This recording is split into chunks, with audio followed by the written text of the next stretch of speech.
صفحہ نمبر 64 آیت نمبر 156 سورة آل عمران۔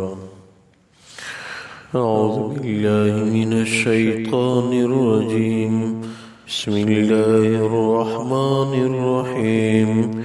یا ایہا الذین آمنوا لا تکونوا کالذین کفروا وقالوا لإخوانهم إذا ضربوا في الأرض أو كانوا عزا لو كانوا عندنا ما ماتوا وما قتلوا ليجعل الله ذلك حسرة في قلوبهم والله يحيي ويميت والله بما تعملون بصير۔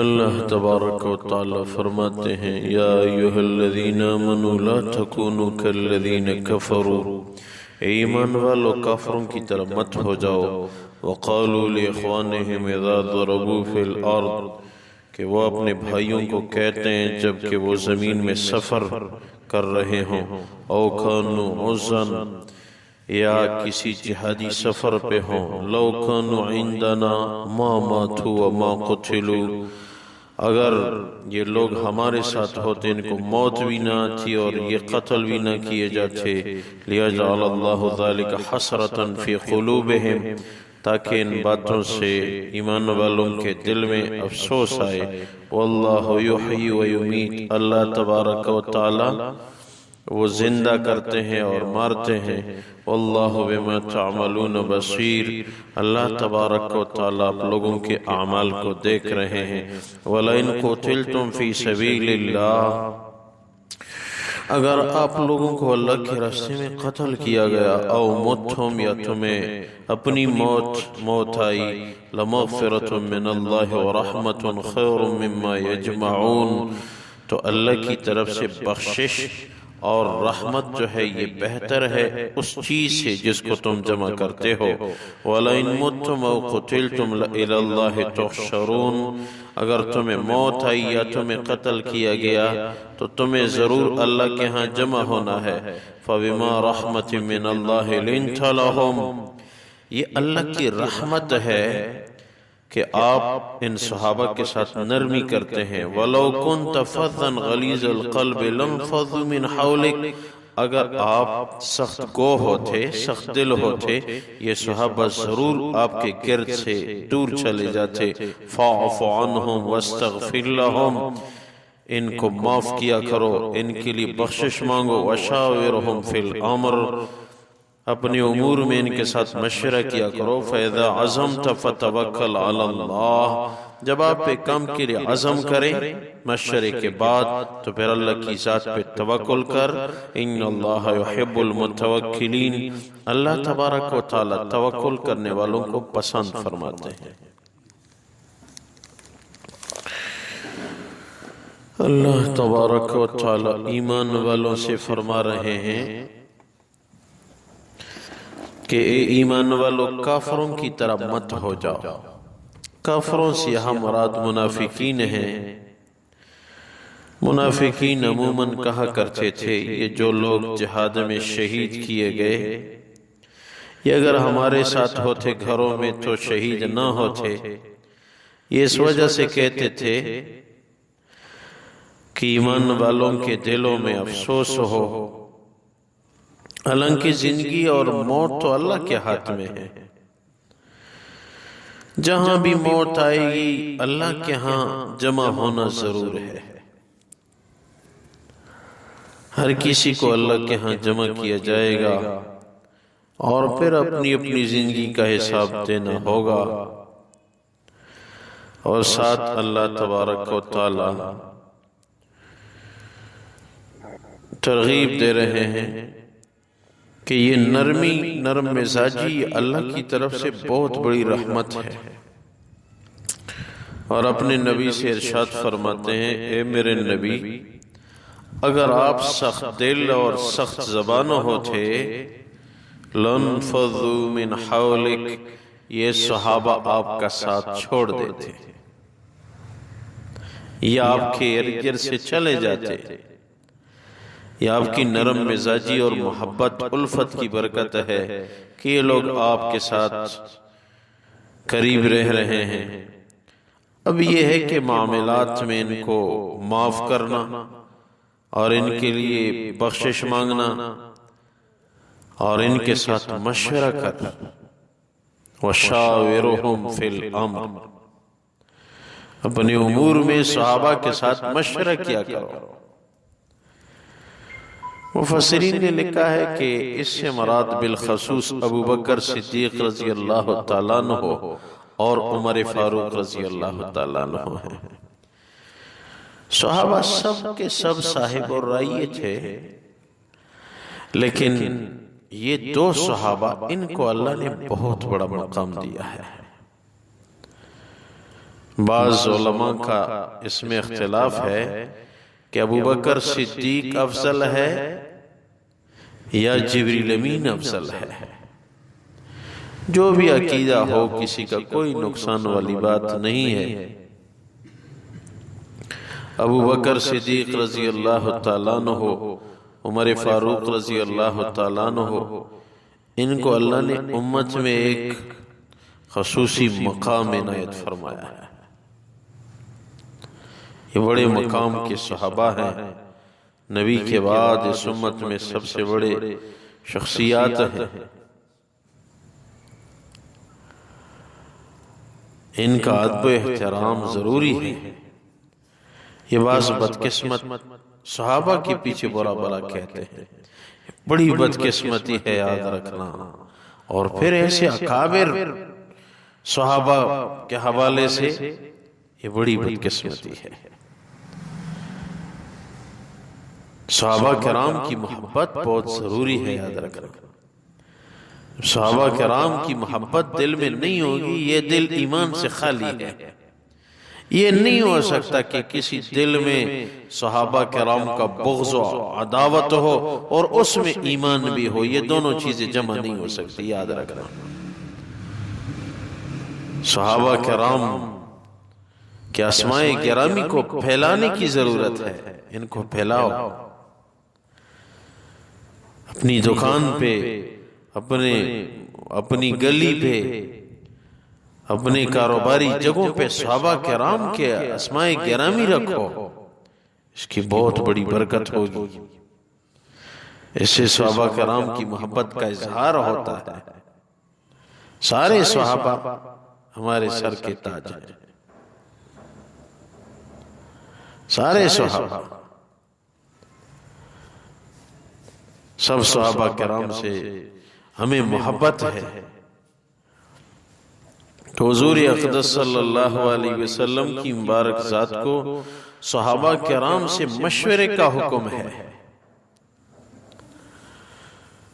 کہ صحابہ سے مشورہ کیا کر۔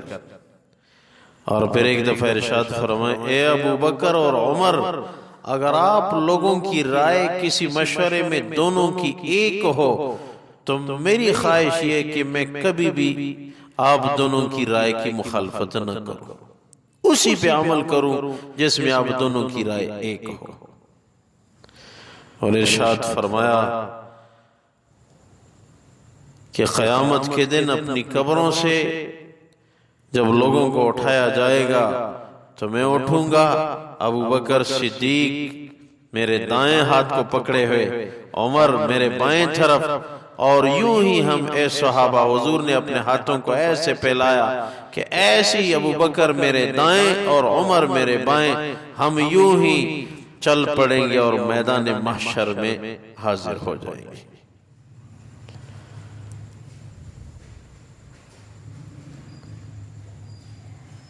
حضور اقدس صلی اللہ علیہ وسلم کو پھر یہ ارشاد فرمائے کہ جب آپ مشورہ کر لیں اور ایک کام کا عزم ہو، فَإِذَا عزم تھا، مشورہ کر کے عزم سے پہلے مشورہ، یہ کام کرنا ہے، مشورہ ہو گیا، اب پکا عزم، اب یہ کام کریں گے،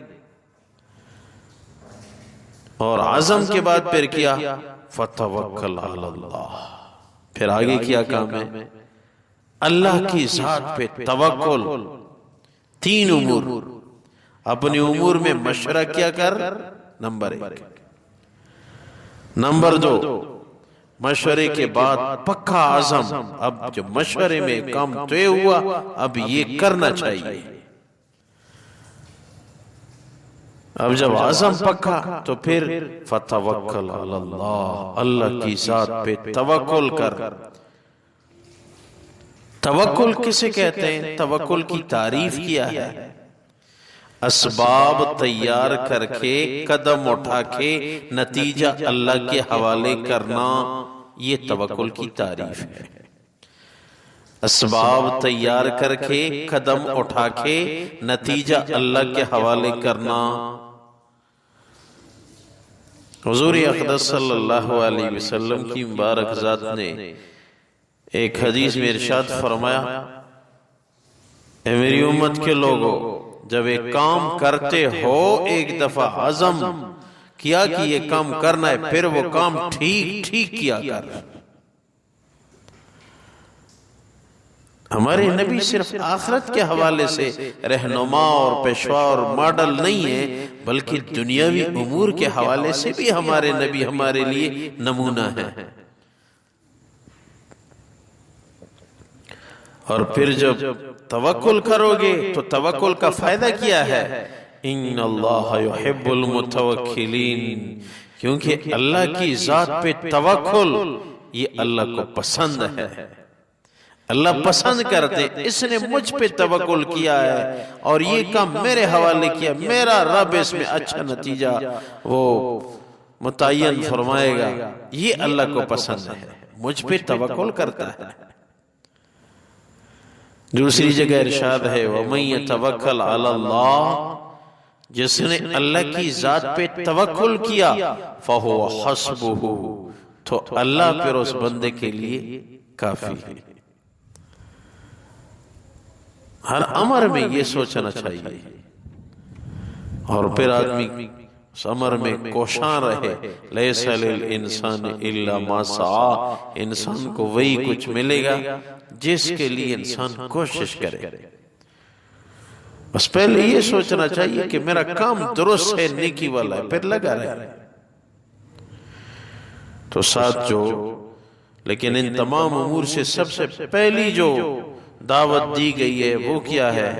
نرم مزاجی، نرم مزاجی اختیار کر۔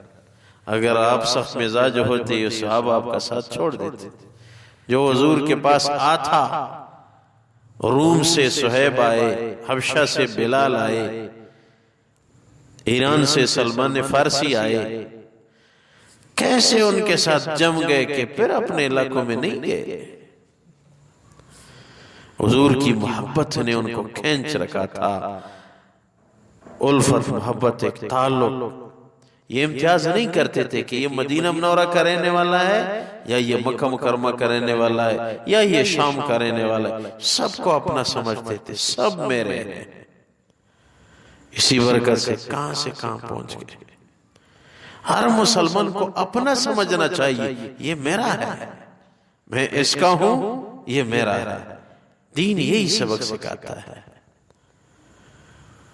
کہ مسلمان کا مسلمان کے دل میں اہمیت ہو، اس کی قدردانی ہو۔ ہمارے استاذوں میں سے تھے، فرمانے لگے اگر آپ کو اپنی عزت درکار ہے تو دوسرے کی عزت کر۔ اگر آپ کو اپنی عزت درکار ہے تو دوسرے کی عزت کا خیال رکھ۔ اگر اپنی بے عزتی درکار ہے تو دوسری کی بے عزتی کر، خود ہی آپ کی بے عزتی ہو جائے گی۔ اللہ تبارک و تعالی رہنمائی فرما رہے ہیں، تعلیم ہے، حکم ہے نبی کو، لیکن تعلیم ہے امت کو۔ یا ایھا الذین آمنوا لا تکونوا کالذین کفروا، اے ایمان والو کافروں کی طرح، منافقوں کی طرح مت ہو جاؤ۔ وقالوا لاخوانہم اذا ضربوا فی الارض وکانوا غزا لو کانوا عندنا ما ماتوا، اور وہ کہتے تھے اپنے بھائیوں سے کہ جب وہ زیر سفر ہوتے زمین میں یا جہاد پہ چلے جاتے تو کہتے اگر آپ لوگ ہمارے ساتھ ہوتے تو تمہیں موت نہ آتی وما قتلوا نہ تمہیں قتل کیا جاتا لیجعل اللہ ذلک حسرۃ فی قلوبہم تاکہ ایمان والوں کے دل میں یہ افسوس ہو کہ ہمارے رشتہ دار تو شہید کیے گئے واللہ یحیی و یمیت اللہ تبارک و تعالی زندگی دیتے ہیں اور موت دیتے ہیں واللہ بما تعملون بصیر اللہ تبارک و تعالی آپ لوگوں کے اعمال کو دیکھ رہے ہیں وَلَئِن قُتِلْتُمْ فِي سَبِيلِ اللَّهِ أَوْ مُتْتُمْ اگر تمہیں اللہ کے راستے میں قتل کیا گیا یا تمہیں موت آئی لَمَغْفِرَةٌ مِّنَ اللَّهِ وَرَحْمَةٌ خَيْرٌ مِّمَّا يَجْمَعُونَ تو اللہ کی طرف سے مغفرت اور اس کی رحمت اس چیز سے بہت بہتر ہے جس کو تم جمع کر رہے ہو یعنی مال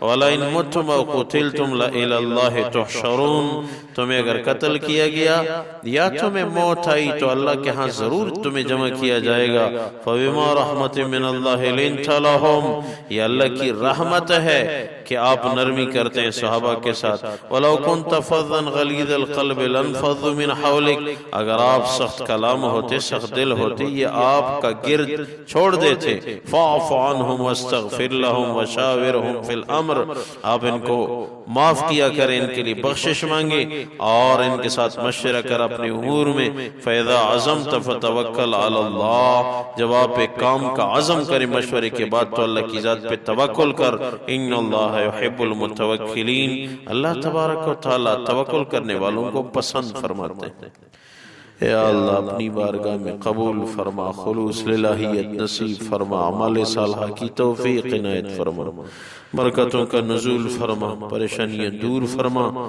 سب مسلمانوں کو ایک بنا اے اللہ بیماروں کو شفا نصیب فرما مردگان علیہ السلام جتنی بھی رحلت فرما چکے ہیں میرے والدین سمیت اے اللہ سب کی مغفرت فرما اے اللہ آخری خاتمہ بالخیر ہم سب کو نصیب فرما وَأُفَوِّضُ أَمْرِي إِلَى اللَّهِ إِنَّ اللَّهَ بَصِيرٌ بِالْعِبَادِ بِرَحْمَتِكَ وَكَرَمِكَ يَا رَبِّ